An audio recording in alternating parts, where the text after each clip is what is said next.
Man, it seems like every day there's a brand new controversy, but some of the same controversies like kind of regurgitated or run back, a rerun, a sequel, whatever the case may be. And one of the big things that's been irritating gamers over the last few years is this desire of the industry to tone down the, I guess, sexual nature of female characters in the video game industry. There's been a concerted effort, all right, to censor, to make women look androgynous and disgusting and just downright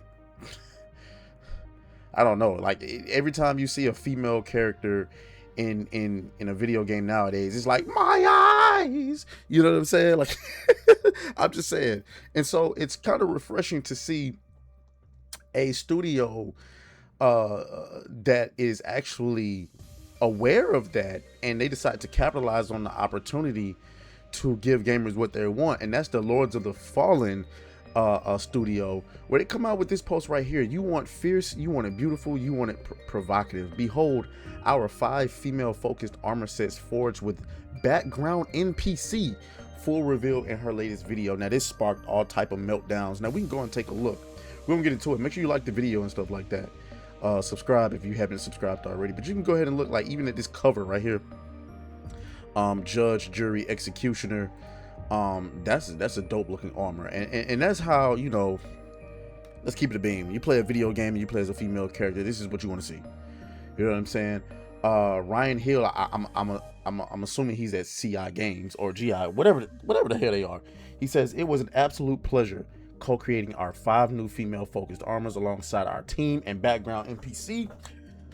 I gotta be honest with you though, like, is this background NPC girl like a industry plant? Like, what's going on? Like, she came out of nowhere and all of a sudden now she's doing collaborations with games. But whatever, this is what we this is what we asked for. You know what I'm saying? Well, not necessarily asked for, but this is what we suggested. Like, maybe you should be working with the actual gamers when it comes to advertising your game, as opposed to working with the media. Now, you come over here to this article from Kotaku. Lords of the Fallen 2 studio paid a gaming YouTuber to promote its boring bikini armor. This shit is so funny to me, right?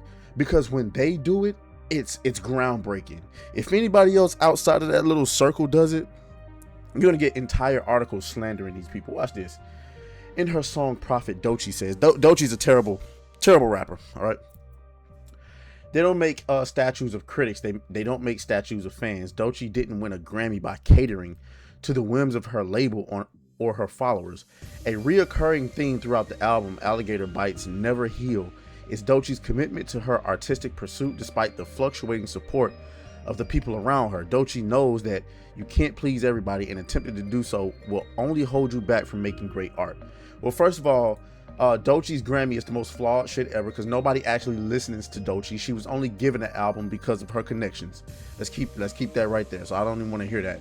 A common refrain in video game spaces is the importance of player feedback. Obviously, quality assurance and bug fixing are vital parts of the game development process that require meticulous playtesting and iteration towards the truest version of any given game. But some players are convinced that personal preferences are just as important as, if not more important, than technical feedback, and that game developers are obligated to encode their opinions into canon. So this is obviously a developer who thinks that gamers shouldn't have as much power as they should.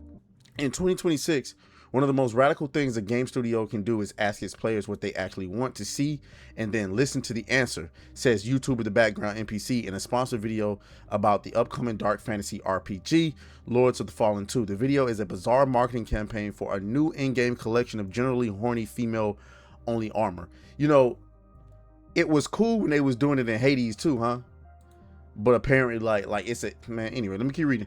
The armor drop is a blatant attempt to cater to misogynistic culture war fanatics, as the background NPC complains about the designs of female characters such as Abby from The Last of Us Part 2 and other hot women who certain gamers can't get it up for. Oh, Jesus Christ. And make everyone else's problem. The background NPC describes these compelling, thoughtful character designs as stripped down femininity, almost like an embarrassment of the female body itself, and contrasts them with CI games, unapologetically beautiful male fantasy mannequins of the sort we've all seen a billion times before. Well, you've seen it a billion times because it works, and that's what people want. Now, if you want to make games that don't nobody want, that's your business. But see, that's why you're a journalist and not a video game developer. Because if you were, you would be making video games like the one like you claim everybody wants, and then it'll flop, and then you have to lay people off. I'm pretty sure there's a creator of the game Aphelion that's finding that out right now. You put that ugly ass bald black bitch in the game, and then nobody want to play that bullshit. Look at you. CI Games presents the incredibly generic, stereotypically revealing outfits as revolutionary. You want it fierce. You want it beautiful. You want it provocative. The outfits were revealed exclusively in the 20-minute sponsored video. The studio literally hides behind an approving female content creator as if trying to quell their own guilty subconsciousness. There's nothing guilty about it. You know what I'm saying? Women dressing like this on a daily basis. Don't none of y'all motherfuckers complain about OnlyFans, but all of a sudden, if there's provocative armor or clothes in a video game, all of a sudden it's a big issue. There's nothing guilty about it. Nobody feels guilty about wanting to see attractive women.